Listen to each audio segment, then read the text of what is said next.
I wear my heart on the sleeve when I'm coaching. It's a double-edged sword sometimes. I'm really disappointed how we played. We haven't played like that in my 4 years, that we didn't have each other's back, and I thought we got outworked on our home court, which is never something pleasing to see. So we had a good review. We've identified a few areas that we got to pick up, and the good part about it, we get a game Thursday night so we don't have to think about it for another week. Do you get angry, or you get mad? You take it out on the players? What do you like? We had a good film session. Yesterday was a great practice, so hopefully today is too. But you can't get too mad. You got to move on. I just probably wear my heart on the sleeve too much. That start to the game was quite enthralling, and then they seemed to tweak a little bit and go into a zone. Do you have to work out a way of keeping that momentum going when opposition teams change their defences or change their way of play? Yeah, look, we got off to one of the best starts all season. We just couldn't keep it there, and that was the disappointing part. We knew they were going to go into a zone. And we worked on it all week, and we didn't transfer it onto the court what we've done in practice. So, we got to. It was more so our rebounding. Our rebound 40 to 29. That was our energy level is not on par to, our support at the jungle. So we've got to make sure we're taking care of that first.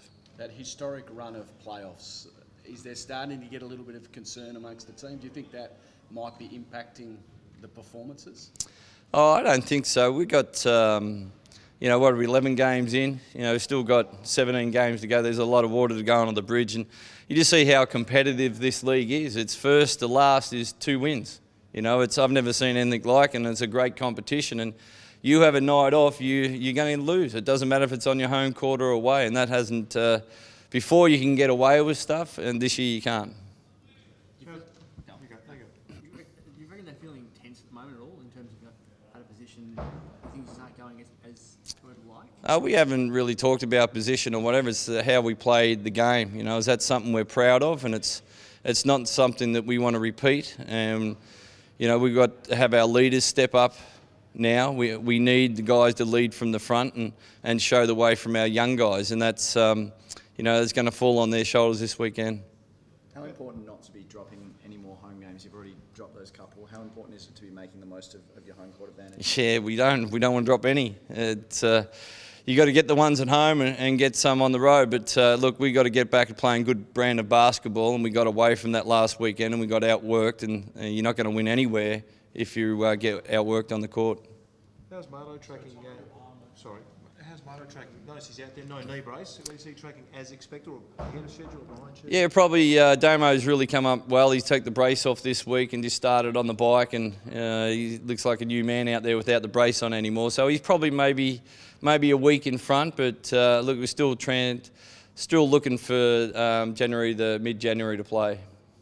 Tell us about Brisbane, and we're always going to ask about Jermaine Beale. Is he the man to just keep an eye on? And Torrey Craig supposedly was injured yesterday. Do you expect him to play? Oh, he's been outstanding. He's the best rebounder in the competition, and we've got Big Tommy coming back. So that they can light up some points. They got us first game of the year. We got off to a good start again, and we got a bit disorganised and probably undisciplined in the second half. So. We know they're super talented. They're an older team that most of the guys have been around for a long time playing for other clubs, and we know that they're going to come and be ready. What about Jermaine in particular? I mean, you'd love to come here and light it up. What are you expecting from him? Yeah, well, I think we might get Damo back out there to guard him. So, look, Jermaine will come in pretty fired up, and and the same time, you hope they get a great warm reception before the game. But when the game, they're the opposition, but. They're great history in the club and won 2 championships, and it'd be good to see them on one level, and hopefully we get a win. During the pre-season, when Bill was asked about the Wildcats, he kind of just bobbed away the question. Is there any kind of lingering angst from him, do you sense? Well, you got to ask him. Yeah, I don't know. From you guys? Not at all. We have very fond memories of 2 great players that helped us for 2 championships, and both left for different reasons. So we move on. Did you find a way to kill off momentum and halt the run-ons that have been occurring? Had some big leads which have been brought back, and then the second quarter obviously last week didn't go your way. How do you fix those sorts of moments in game? Yeah, it's a little bit of responsibility of the point guards. We're missing that leadership with Damo, and it's not going to get replaced straight away. It's everybody has to take a leaf out of that, and from our senior players to step up and speak when needs to be spoken on the court. And we're finding our way without our leader on the court, and that's something that we're going to continue to work on. It was the boys were on a couple of boys on radio today said that meeting there was a lot of soul searching, a lot of not having a go at other players. But how intense did it get in that meeting? Oh, look, to build a great relationship, you've got to be open and honest. And it was time to open up the floor, and coaches were open and honest, players were open and honest to the coaches. So it was pretty cleansing, I suppose. And now we can't let it just be talk. It's got to be action on the court when the bright lights are on. So hopefully we'll see a different team play on Thursday night. They wouldn't be honest to you, though, would they? They were, which was good. It was refreshing and put me back in the place, and hopefully that I can help them and not hinder them. What did they say to you? I'll find out, Nosy. Do coaches make mistakes? No, very rarely.